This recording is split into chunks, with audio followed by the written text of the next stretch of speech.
Hey guys, what? This is gonna be kind of weird, but what is your favorite body part? I don't like the sound of this. I don't like where this is going. I gotta go with my elbows. Elbows? Yeah. Okay, it's an interesting one. They really keep me attached, you know. Uh-huh. I'm really attached to them. Michael? I mean, it depends on the context. Like if it's in the context of a feature that I like about somebody, it's usually like the eyes or the smile. But if it's like a feature that I think is necessary to my life and my livelihood, then I gotta go with my hands, because without my hands, I'd have a hard time driving, and I drive to work a lot. So, Yeah, that's fair. That's fair. Not that you need hands to work or anything, just that you need to get to work. yeah, exactly. I could work with thumbs. These are all good things.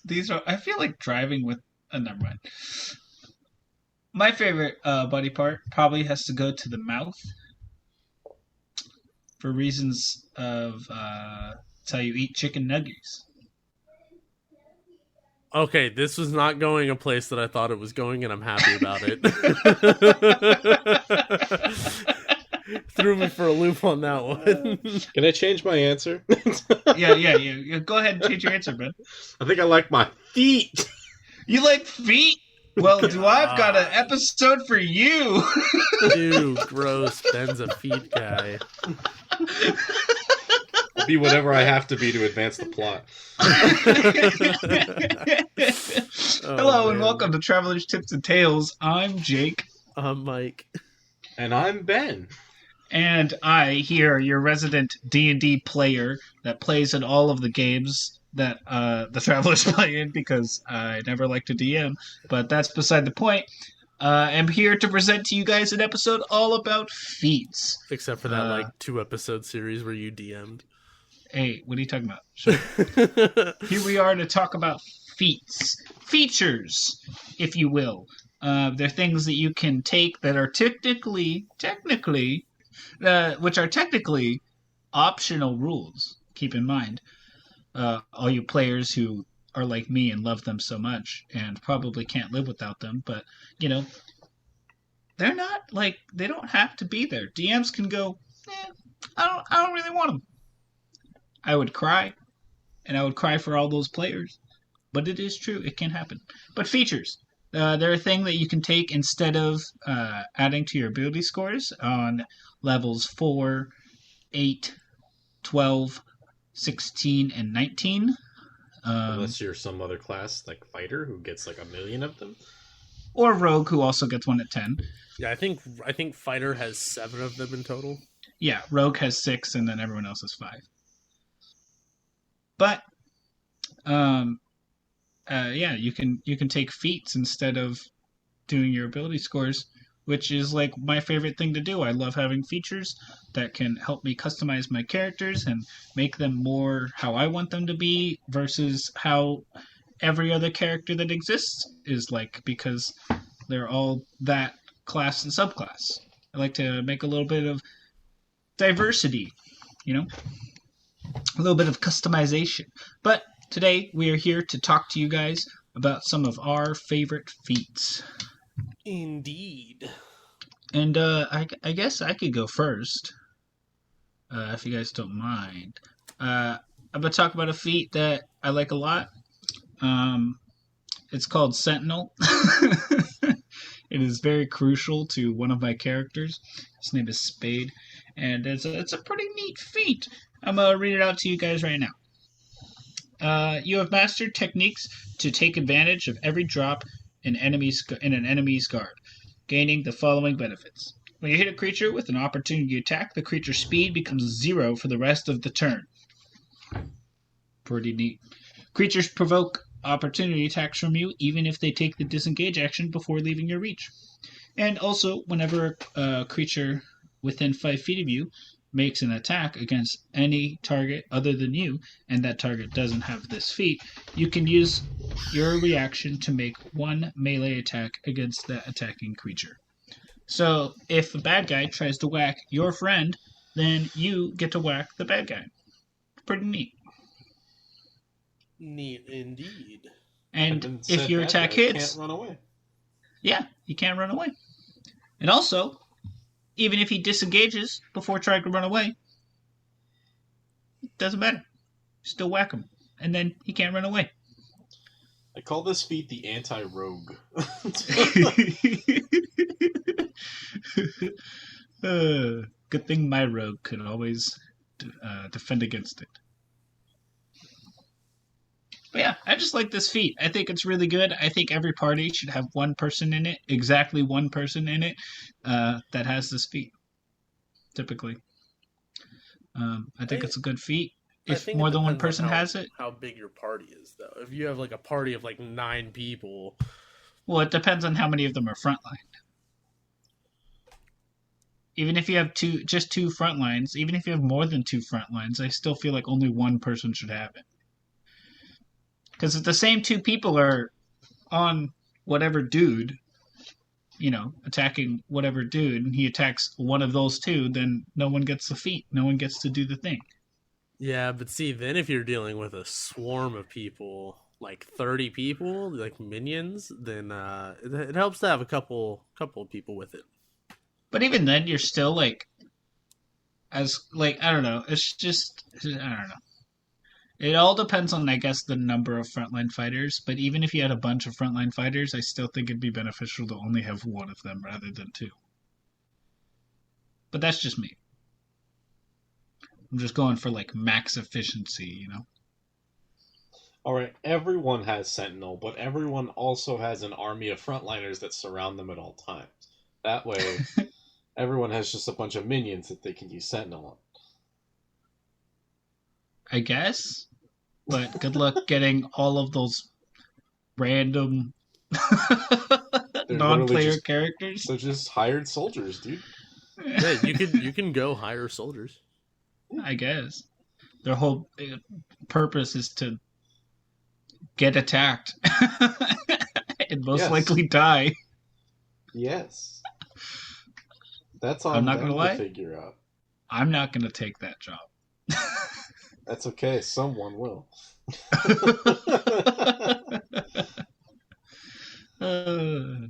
Anyways, I guess we can move on over to Ben. What's one of your favorite feats?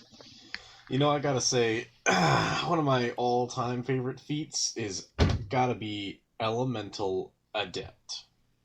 It's a good what feat. This feat does, specifically if you have magical damage, if you have spells, whatever element you choose, whether it's fire, or poison, or psychic, or one of those things, or ice, whatever.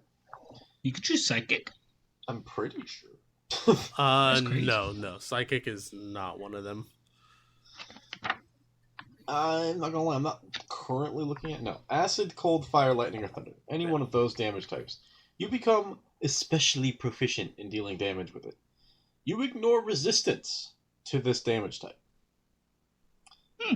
First off, that's amazing. You know how intimidating it is to burn something that normally cannot be burned? Something that is water. Yeah, normally has resistance to fire damage. Burning a demon and it's ow. Your fire's so hot that it just insta boils it. Yeah, exactly. Vaporizes it.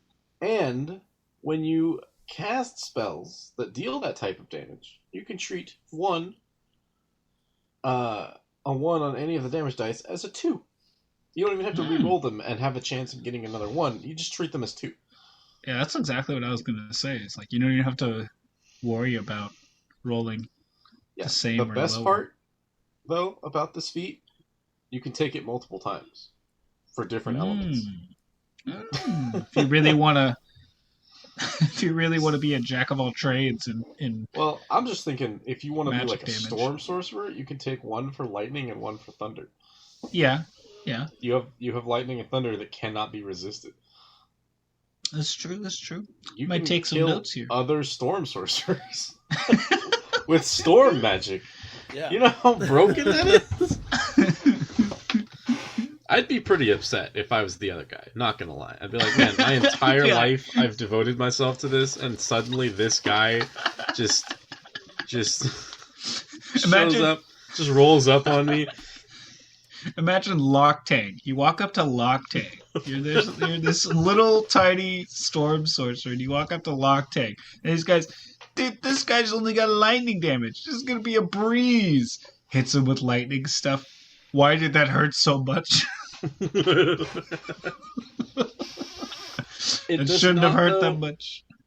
I will say the downside is it does not overcome immunity. Oh, then it probably wouldn't work with Loctang.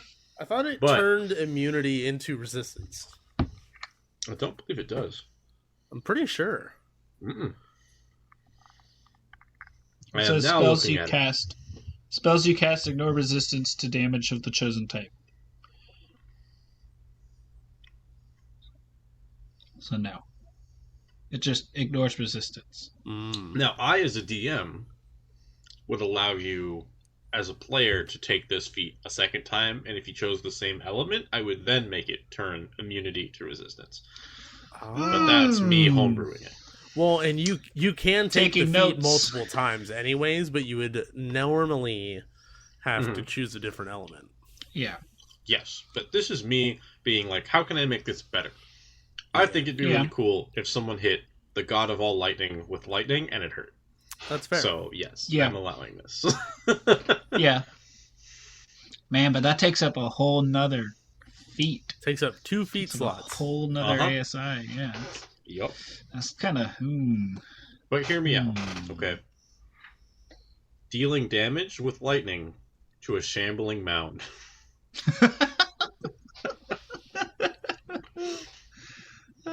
Which, for anyone who doesn't know, normally heals a shambling mound rather than dealing damage to it. So instead it would just not heal it? I guess. I don't know. Michael, you got a feat for us? Yeah, just dropping my phone for a second. So... Oh, cool. Yeah. My first feat that I really enjoy, unfortunately, none of my characters have had it because it hasn't fit story-wise for them, but I really enjoy the feat Savage Attacker.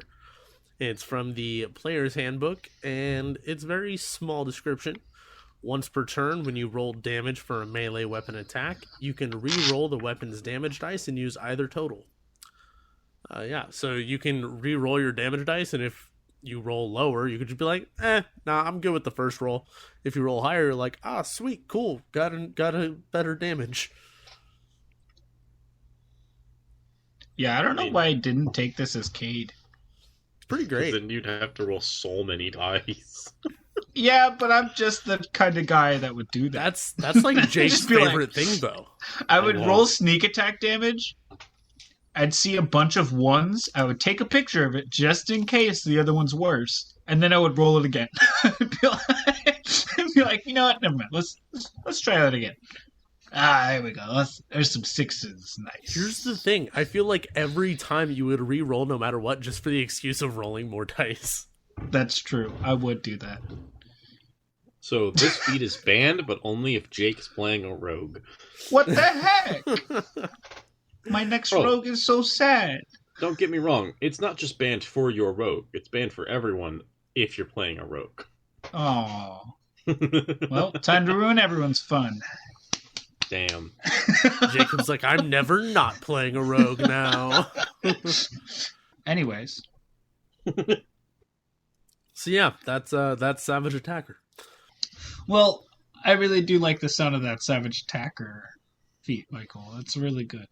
That's really good. A great feat for a rogue. But I've got here an even better feat for a rogue. It's called Mobile. It's amazing. Especially for a rogue. So, you start up. You are exceptionally speedy and agile. You gain the following benefits. Your speed increases by 10 feet. Alright, that's pretty neat. Just like as a cherry on top, if you ask me. Also, when you use the dash action, difficult terrain doesn't cost any extra movement on that turn. And when you make a melee attack against a creature, you don't provoke opportunity attacks from that creature for the rest of the turn, whether you hit or not. There we go. busted for rogues. So it's the anti-sentinel. Yeah. Sentinel's the anti-rogue, and this is the rogue's solution. Yeah. Yeah. Because Oh my god. rogue is just too overpowered. We've stumbled across an arms race that was Yep. happening and we didn't even know. Yep. And in Jake's character's case, it really is an arms race. It's a rogue versus a monk. Yeah. But yeah, this totally does 100% negate Sentinel's thing, because the wording in Sentinel says you ignore, if someone disengages, you still get an opportunity attack, right? It says creatures provoke opportunity attacks from you even if they take the disengage action before leaving your reach. But what it says in mobile is that you don't have to make the disengage attack action, you just don't provoke the opportunity attack. So it does, in my book, the wording makes it so that mobile wins and there's no attack, which is like amazing. And I would honestly second that. I think that is how that should be interpreted. Yeah, the way that it is worded makes it very clear. Yeah. But yeah, honestly, I don't even think this is just good for rogues. I think this is good for a lot of things, especially things that attack a lot and things that don't attack a lot. So like fighters, monks, I think it's great for them as well. Also rogues, also great for them.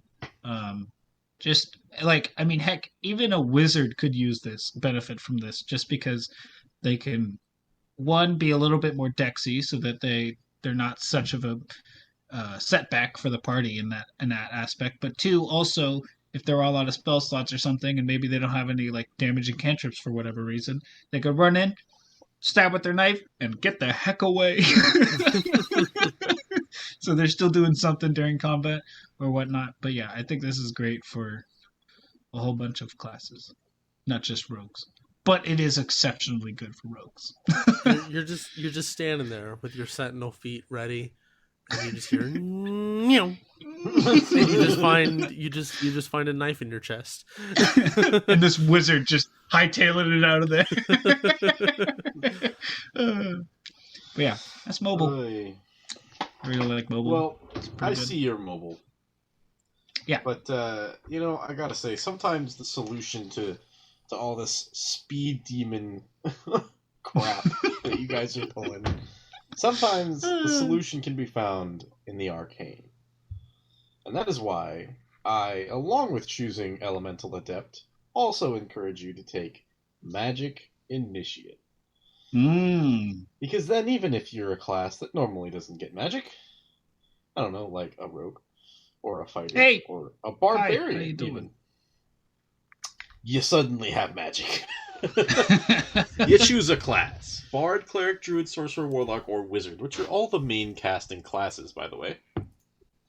And then you learn 2 cantrips of your choice from that spell's class and 1 first level spell from that same class that you can cast once a day. Nice. It is, without a doubt, my favorite feat, I think. Because I like to take Magic Initiate, sometimes even if I am a spellcaster, and I just want to dip into another class without wasting a level on that class. Yeah. Like a wizard dipping into Cleric just so I can heal people. Mm-hmm. Or just so I can stabilize people. That. Yeah, or which like, is what I might do soon, actually. Or like a paladin dipping into Cleric just so that they could get some gosh darn cantrips. Yeah. Or a fighter who's not really sure about Eldritch Knight, but still wants spells. Yeah, just a little taste. Maybe they kind of thought that Eldritch Knight would be good just because they wanted like this one really cool spell that they thought would work really well, and it's just a first level spell. But they don't want to have to sink their whole subclass into it, so they could just sink 1 feat instead. Yeah, exactly. Imagine bards with it though, because they already get extra spells from other classes. I was gonna point that out. Or you could be a total Chad and you could just flex on them even more so by taking even more from their special little classes with as a bard. And take even more spells from them. A bard could choose a sorcerer or warlock and still cast with their charisma like a Chad. Yep. Or they could just be super Chad and go to the more exclusive spell lists and reach into druid or cleric. Yeah. Just deal with the fact that it's wisdom instead. Yeah, a bard reaches into druid and it's just like, I like primal savagery and shillelagh. I'm taking primal savagery and shillelagh. Like, wait, The druid's like, both? Why? I'm also taking why? Goodberry. Why both? Yeah. You're useless now, druid. Be gone. Druid will never be useless. Leave. To be honest. Leave. Leaf. Druid. Oh, Be I'm sorry. like a tree and leaf. I'm sorry. Do you need somebody to do recon, but nobody in the party has a familiar? All right, let me just go and wild shape into something really small real quick. Let me just take magic initiate and take find familiar. Guys, I'm a rogue and I've been here the whole time. Shut up, rogue. No one cares. Shut Guys, up, edge boy. My stealth is plus 12. But you're not a butterfly. We're level 10 and my stealth is plus 12 or something. Be gone, edge boy. My parents died when I was a baby. I said be no gone. one cares. Yeah. Magic Initiate is a good feat. I would agree with that. Yeah, Very I love neat. taking this. I love taking it, even if I'm already a spellcaster. Like I said, sometimes just for the extra spells that I normally couldn't get. Honestly, like, yeah. being, for being Oh, like a like being a sorcerer or druid that- something. actually gets an animal companion by taking Yeah. Find Familiar. Yeah. Or like just the pain of being a sorcerer and not having that many spells. You get one extra and 2 more cantrips. Or, you know, the pain of being a warlock and not having spell slots. You fight for that one extra spell slot, gosh darn it. You've earned it. An actual level 1 spell? What? Yeah. On a warlock? What? And when you cast it, it is at level 1. What? Mm-hmm. It's great.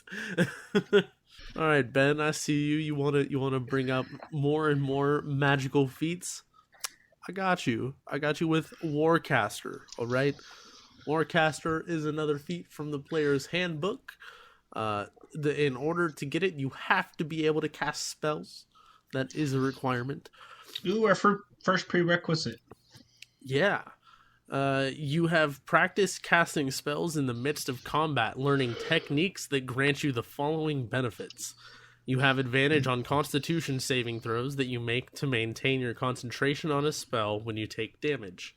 Awesome. That's pretty great. You can perform the somatic components of spells even when you have weapons or a shield in one or both hands.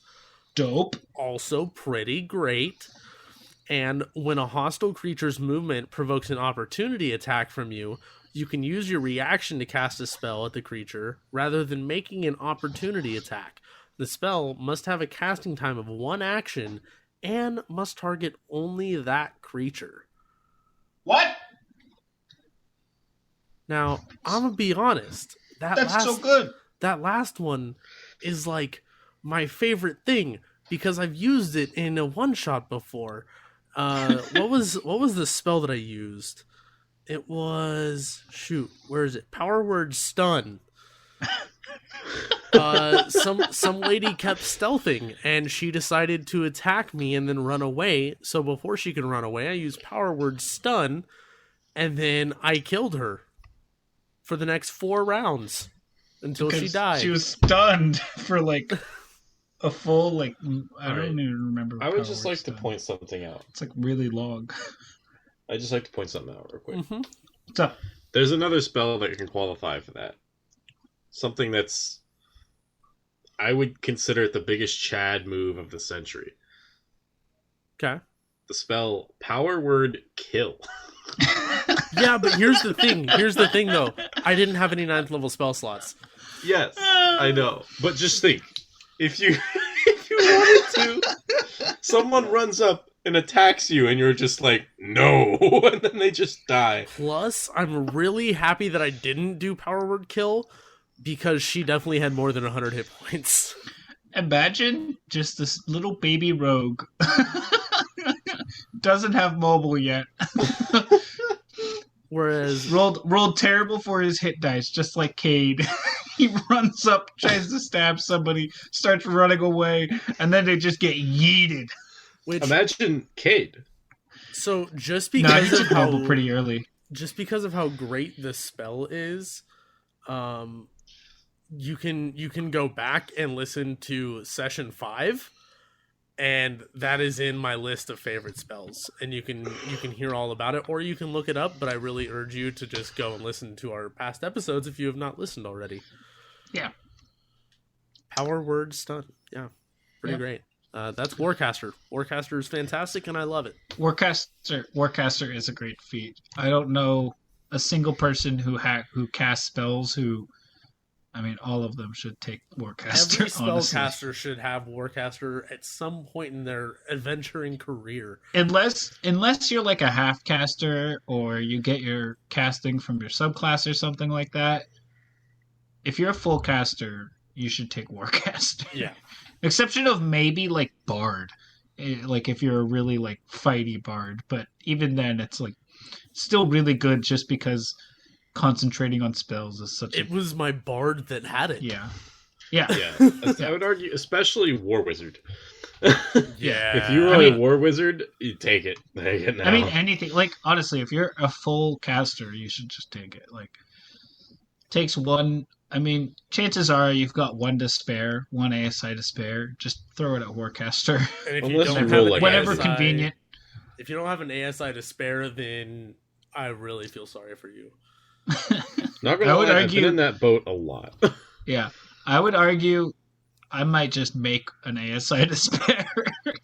just have 18 in whatever your stat is, man. Warcaster's worth it if you ask me. Yeah, I'm not gonna lie. I've had characters where I was like, I'm not gonna lie, if I dump every single ASI I get into my stats, I still won't have enough stats to like be good. My character has a cap on their abilities, and it's not looking pretty. Yeah, I've got a character. He's a paladin. He's a Dragonborn paladin, and there's too many feats that I want to take and he already has to like juggle so many stats. And we started with pre-written stats, so yeah, I had no chance of rolling really good. Maybe mm-hmm. Juggling too many stats to be like big and important. But anyways, moving on to my next feat here, and I'm not gonna lie, I'm pretty sure people would throw eggs at me or tomatoes if I didn't talk about this feat, because I am the staple small race person in our games. Typically, I almost always play a halfling or something else that is small, because I just think they're fun. But yeah, this is Squat Nimbleness. It is from Xanathar's Guide to Everything instead of the PHP, to keep that in mind. And it also has a prerequisite. And the prerequisite is that you're either a dwarf or a small race.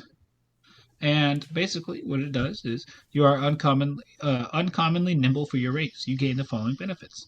First off, this is the first feat that does this, which is honestly one of my favorite things about feats, is that sometimes they do this and it's really awesome because you're giving up a ASI to do this. But this one, you get to increase your strength or dexterity score by 1 to a maximum of 20. So you still get half of your ASI, which is great. And I honestly love a lot of feats that do this, but I could only talk about so many in this episode. But Squat Nimbleness does that, and also it also increases your walking speed by 5 feet. You also gain proficiency in either acrobatics or athletics skill. You get to choose. And also, you'll have advantage on any strength athletics check or dexterity acrobatics check you make to escape from being grappled. So you're better at not being grappled, which is always very important. If you ask me. Yeah. If someone is risking giving up the fact that their action which, I mean, if they're already like up and close and personal, they probably have 2 attacks. And if they're gonna give up that attack action to grapple you, I bet it's not gonna be fun. Yeah, they have something planned for you, and you won't. Yeah. They're on step 1 of a 2-step plan, and it is, you don't want to get to that step 2 9 times out of 10. So you better get yourself out of there pretty quick. But yeah, I really like Squat Nimbleness. It helps bring you back up to pace with everyone else in your party. The extra 5 feet is very helpful. You get an added 1 to Dex or Strength, which is always cool. You get proficiency in an extra skill. You also have advantage on escaping grapples, which is kind of a niche thing, but still very important if you ask me. Definitely would have helped us in that last one shot. A little bit, yeah. None of us were small though, so here we are. Well, you know what? You know what else might help you out if you're being grappled all the time? What's up? All right, so I've already done Elemental Adept. I've done Magic Initiate. I bet you the next one's going to be even crazier magic. No, it's not. It's about as simple as it gets when it comes to this. It's probably the most simple feat. Yes, I would say that is true. And I would also argue it's the best feat. It's called overall. Tough. Yeah. Admit, you're tough. You're a tough guy now. It's an amazing feat. Your hit point maximum, it increases by 2 for every level you have. That's it. That's all it is. It's pretty fantastic. Yep. That's all it is. But hey, it puts in some gosh darn work. Yeah, you might be thinking, that's not a lot. All right, it's a maximum of 20 extra hit points. Yes, but 40. They will save you. Barbarian with 20 extra hit points might as well be 40 extra hit points. It is 40. It is 40. Yeah. It is 40. Because level 20, 2 times 20, 40. Oh, right. It might as well be 80 extra hit points. Right? I know math. I didn't work an 8-hour day today.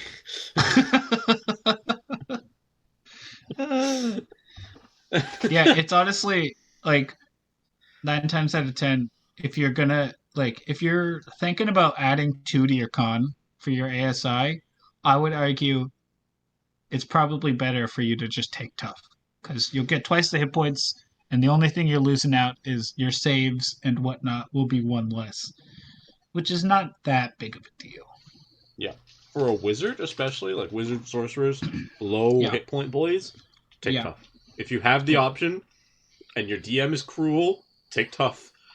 We'll save you. Get that if you're a tank going. If you're a tank, take tough. Here's the thing. You're the healer? Take tough. I will say what's really nice is if you take tough as a barbarian specifically, at high level barbarian, that 20th level ability, you get an extra 4 to both your strength and con, which means you get 2 extra hit points per level, which means if you have tough, you have gotten 80 hit points over the course of 20 levels. In addition to what your previous con modifier already was. Yeah. And what you were already rolling for health. Yeah. Yeah. It's fantastic. This coming from the man who, by the way, as a barbarian, became the BBEG of my game and almost won single-handedly against an army of adventurers and their companions. If it wasn't for a pesky wish spell, I would have done it. It took a wish spell, and that still didn't keep him down. I was literally... Okay, this is blowing parts of the story that we're going to tell eventually, but I was... Just because I want to say this part, I was locked in a magical cage that I could not get out of, and I was still decapitating people. Yeah, and then no matter how much damage they threw at him, it just wasn't enough. They were like hurling spheres of annihilation at him like 30 times a turn, and they destroyed the cage. They did not destroy him. There was a necklace that had a bunch of beads of fireball. and we did the math, it would do like 800 points of damage or something like that to everywhere. Like, it would just be a nuke. But because my character's a barbarian who can rage and take half damage, and because he had such high health, he would have survived it. Mm-hmm. He could survive a full force hit at max damage. Yeah. It was the equivalent of like 3 or 4 9th level fireballs. It was more than that. It was pretty ridiculous. It was an insane amount. But this was a literal world-ending battle. Yeah. And you could just tank like entire nuclear bombs of damage. Like it was absurd. That's what happens when you get possessed. By an unnamed demon lord, yes. Demon Lords Anonymous, my guy. Come on. To change the subject, Michael, you got another feat for us? Yeah, I got my final feat here for you. It's another player's handbook feat. All mine are super basic. But it's called Inspiring Leader.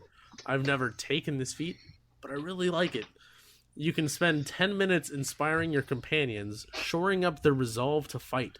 When you do so, choose up to 6 friendly creatures, which can include yourself, within 30 feet of you who can see or hear you and who can understand you. Each creature can gain temporary hit points equal to your level plus your charisma modifier. A creature cannot gain temporary hit points from this feat again until it has finished a short or long rest. Just give everybody temporary hit points of, possibly 25. Yeah. You know that scene in animes where, like, the leader is giving a speech to everyone right before they head off to, like, their death? Mm-hmm. You're just that guy. You're William Wallace. Dude. Yeah, you're William Wallace. And I think the best part, my favorite part about this, is you literally are talking up yourself as well. Yeah. You're giving yourself a pep talk.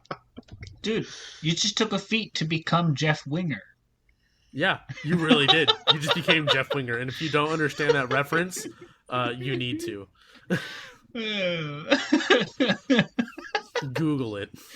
Google Jeff Winger, watch an episode, and then come back to us. Well, yeah, it's a pretty neat feat.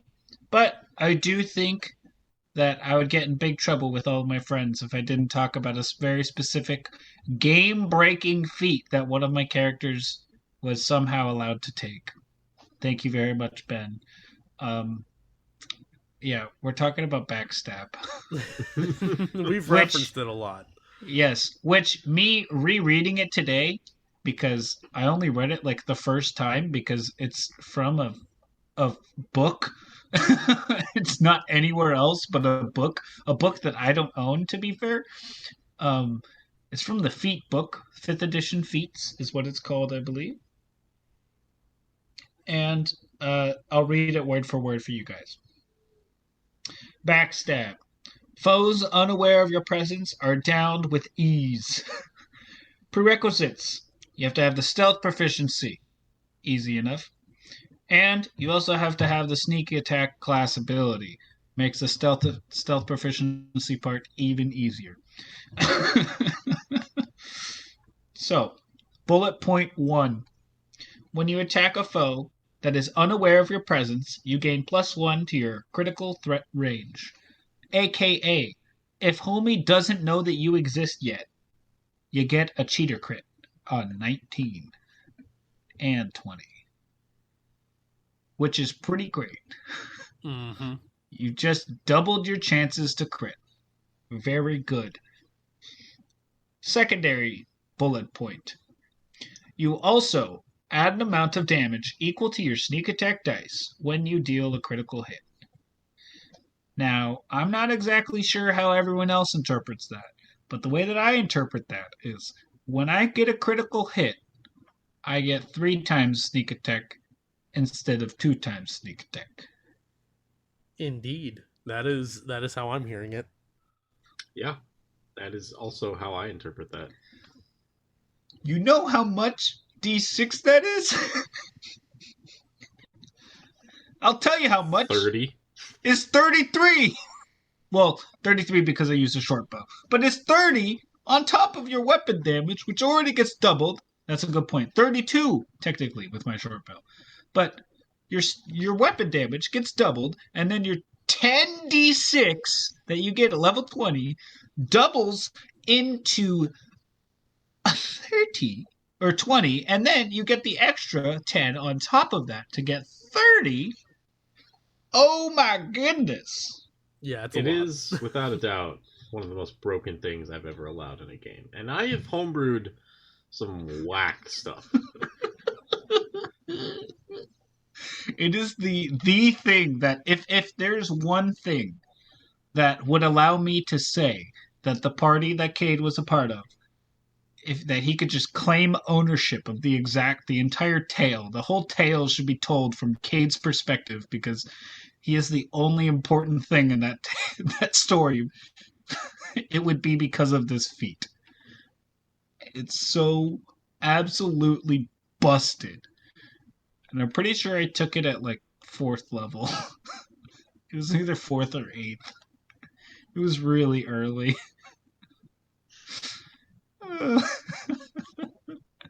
Oh my goodness. It's totally busted. Yeah. And then, even then, if you roll all those d6 and you're still not happy with it, re-roll them because you also have Savage Attacker. Now he's learning. No, he should not be learning. Please. Listen, I've already been so powerful. listen, chances are, if he has that whole setup, I am also in that party, and yeah. Okay, I want it. Guys, we keep finding things that make rogues a little bit better, and you're just giving me another excuse that makes me have to play rogue again. You know what we're not finding, though? What? Better rangers. That's true. And with that, I think that will conclude our episode. Yeah, we had a nice little short episode this week. Yeah. Give a little bit of a refresher after those 3 2-hour, 2.5-hour episodes. Yeah. Well, also last week's was a little short too, but that's not important. Yeah. But anyways, Ben, do you know where all these lovely listeners can find us on the interwebs and social medias? I mean, to be honest, travelerstipsandtales.com. That's pretty much where it's at. You know what I mean? But also, you can find us on Instagram at travelerstipsandtales. Yeah. You can also find us. Yeah. You'll never get this. On Facebook. What? With Traveler's Tips and Tales. And I on Tumblr at Traveler's Tips and Tales. And on Twitter at Tips Tales. Ooh, It's gotcha. going to be Traveler's Tips and Tales. You were wrong. We tricked you. You can also check out our Patreon, Traveler's Tips and Tales, and you can email us at travelerstipsandtales@gmail.com. Now, If we effectively tricked them with the Twitter handle there, I mean, then they're slacking. They need to make sure that they're listening to our episodes. yeah, really though. Every episode. You really got to Come listen on to the now. end. I mean, at the beginning, these outros took a real long time, but towards recently, these outros only take like 2 minutes tops. We've gotten more efficient. We've gotten way definitely more efficient. Yeah. And you can also find us on YouTube, Traveler's Tips and Tales. If you're there right now, be sure to click like and click the bell Comment. and subscribe and all that stuff. Oh, maybe give us a comment. We like Give us a comments, comment. Yeah, we like Yeah. comments. We like to respond to comments. too. We'd love feedback if you guys have any. If you guys want to tell us that we all suck nuts and we're all super losers, Which you can go ahead and do Which that. actually, so funny thing, on one of our first one-shot episode that we had for this most recent one-shot, we have that little disclaimer towards the beginning saying that we're going to use some more colorful language for the kids to not need to be hearing. Just as a little disclaimer for any adults out there. My brother actually commented on the YouTube channel on that video saying that he felt so attacked because he had the kids with him right then. He should be thankful. We let him know in advance before we just dropped it, Yeah. But anyways, also extra special shout out to Ben's mother. Yes, my she's a mom. very nice Ben's lady. mom. She's a very, Very nice, nice lady, lady. and she supports us on Patreon. And if you also want to support us on Patreon, go check us out. We love to get in touch with everyone who's our patrons, and we love to talk to them and get their feedback on stuff and make sure that they get to see cool stuff that we do and that we make, and get early access to all of our stuffs. And also, if you really have really cool opinions about D&D, you're like way more likely to be able to come onto the podcast. And I think I don't know about any of you guys, but I think it'd be pretty neat having someone that like we don't already know on the podcast. Yeah, that would be pretty neat. Also, if you have any cool memes about our show, please do send them to us, and we will maybe feature them on our story because, yes, memes. And if perhaps you were another D&D podcast and you just stumbled upon us and you've been listening and you enjoy it and you want to organize a collaboration, email us or hit us up on Instagram. Or literally any way to contact us. Or, guys, I like how you guys... Yeah. Guys, we really commented about how efficient we've been recently, and now we're really scuffing it up. We've been adding stuff to it, so we're trying to get it back together again. You know. The moral of the story is adventure awaits.